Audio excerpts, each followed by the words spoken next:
All right. So these questions are, how do we do permutations with repetitions? Oh, we didn't actually. Did someone type it into their calculator? And from now on, when we run into one of these questions, because we're going to label it, you can either say, oh, it's a permutations with repetition questions, or we can say, oh, it's a Rachmaninoff question. That's what we're going to say. Okay? How many ways can you rearrange the letters of egg?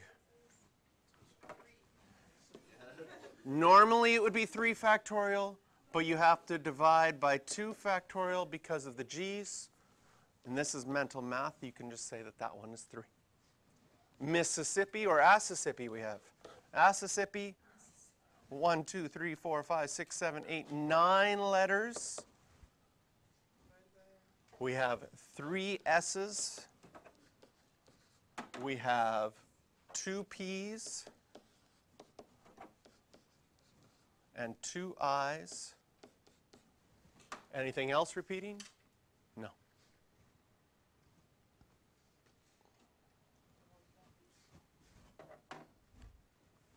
So in these types of questions, when you have identical objects, okay, and sometimes they say the same thing in the textbook. It says permutations with identical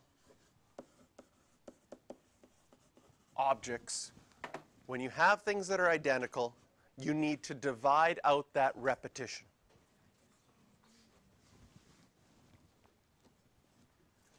They don't necessarily just come in word problems.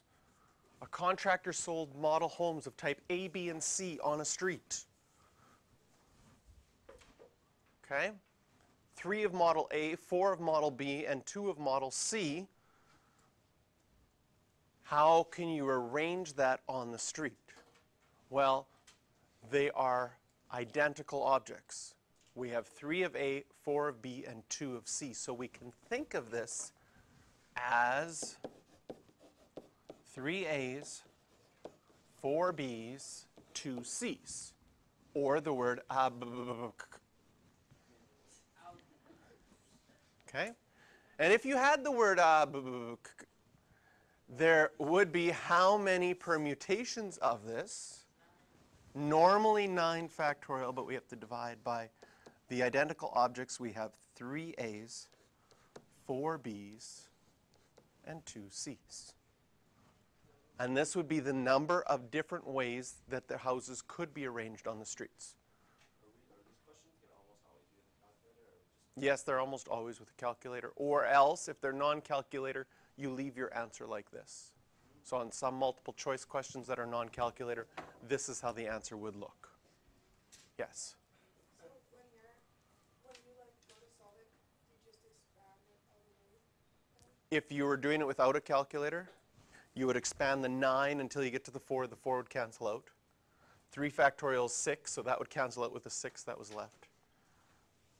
And then work from there. That would look like this, right? 9, 8, 7, 6, 5, 4. And that 4 factorial would cancel out with that one. You'd still have your 2 factorial, which is 2. And 3 factorial is 6, right? And then that 6 could cancel out with that 6. And then right, and this, yeah. Or you could simplify, right? Get rid of the 2 and change that 8 to a 4. Math is still not super easy because you have 9 times 4 times 7 times 5.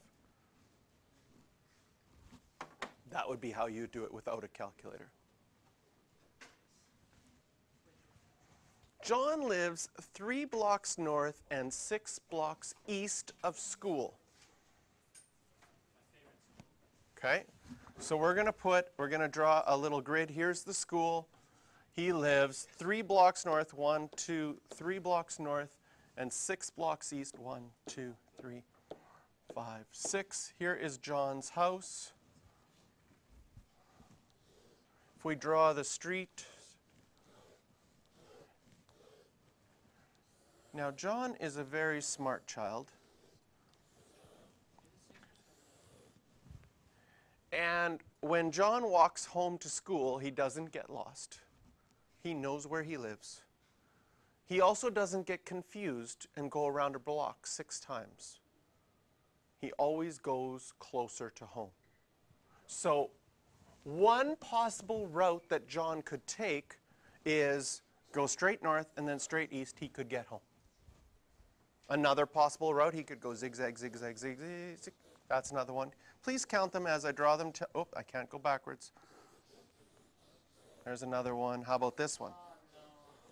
Okay, and then there's this one, and then this one, and then this one, and then I haven't done that. Have I counted anyone twice yet? Oh, that one I did already. Okay. Is this a good system, or are we going to count them all, or are we going to forget one? Yeah, it's gonna be a little bit of a problem. But if we think about one of the routes, if we think about this route here, and we had to describe it,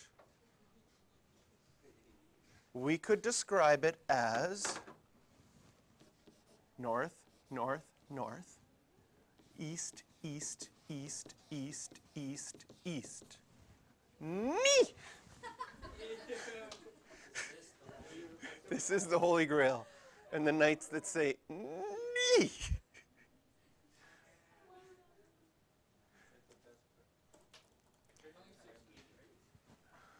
Can you see that each unique route that he takes home will always have 3 N's and 6 E's? And so if we wanted to count all the different ways to go from school to John's house, it would be normally 9 factorial, but we have repetition or identical objects, 3 N's, 6 E's. Someone have their calculator available?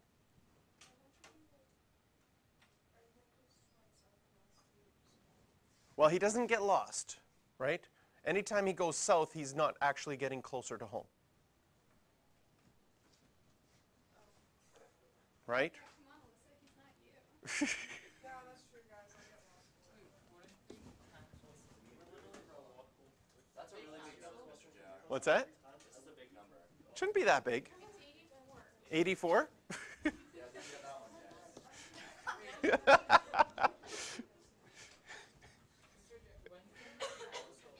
Okay, so now I'm going to show you another way that you can count pathways. If John lived here, how many ways could he get home if he was a smart child? 1 way. That would be the only path would be straight there. What happens if he lived here? How many pathways would there be on his way home? Just 1. Just straight home is the only pathway. And if he lived at this corner? 1. Can you see that if you lived at each of these corners, they would also only give you 1 path to get there? There's only the straight path home unless he gets lost, but he's a smart child. What about this, if he lived right there? There'd be 2 ways, right? He could either go up and over or over and up. And I want you to see a pattern. I'm going to fill in a couple of more. If there's 2 ways to get here, there's going to be 3 ways to get there, 3 ways to get there. There's going to be 4 ways he can get to this one, 4 ways to get to this one. How many ways is he going to be able to get to here? 6. See if you can see a pattern. I will tell you that the next number here is going to be 5. The next number here is going to be 10 and 10. And this is going to be 6, and this is going to be 7. How do you find the next intersection if you know the previous intersections?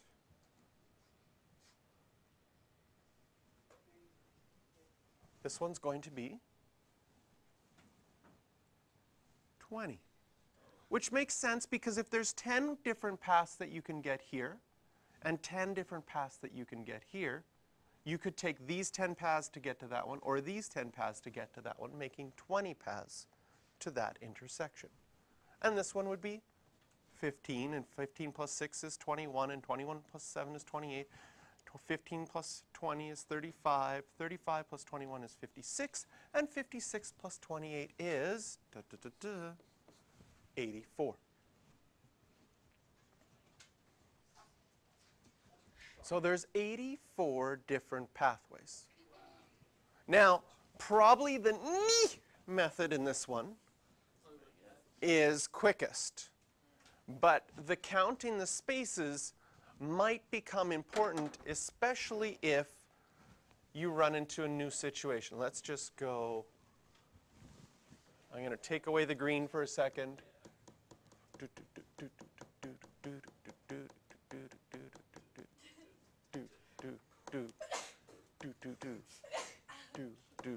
Perfect. And I am going to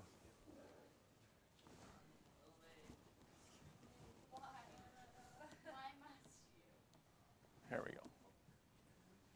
There we go. We're going to add a new situation. There's John. Right here is where Amanda lives. And now, all of a sudden, every time that John walks home, he has to walk past Amanda's house. Ooh, yeah, stalker, whatever, okay, I don't know. It's a little scary.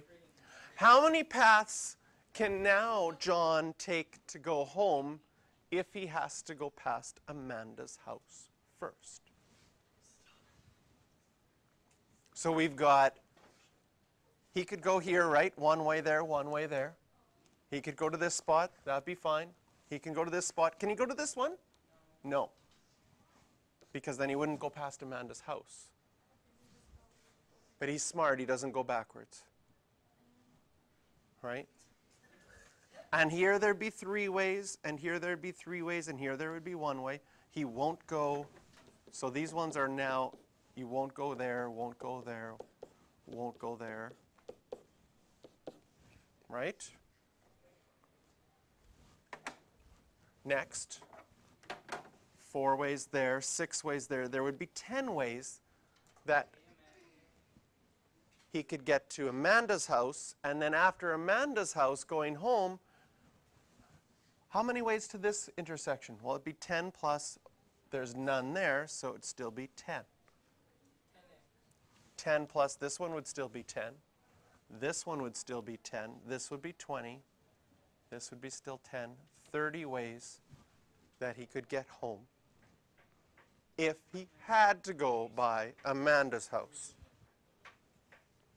Right?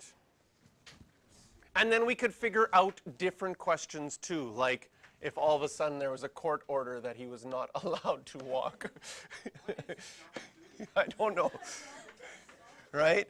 If there was a court order that he cannot walk past Amanda's house or be within a certain radius, we could now figure out how many ways John could get home.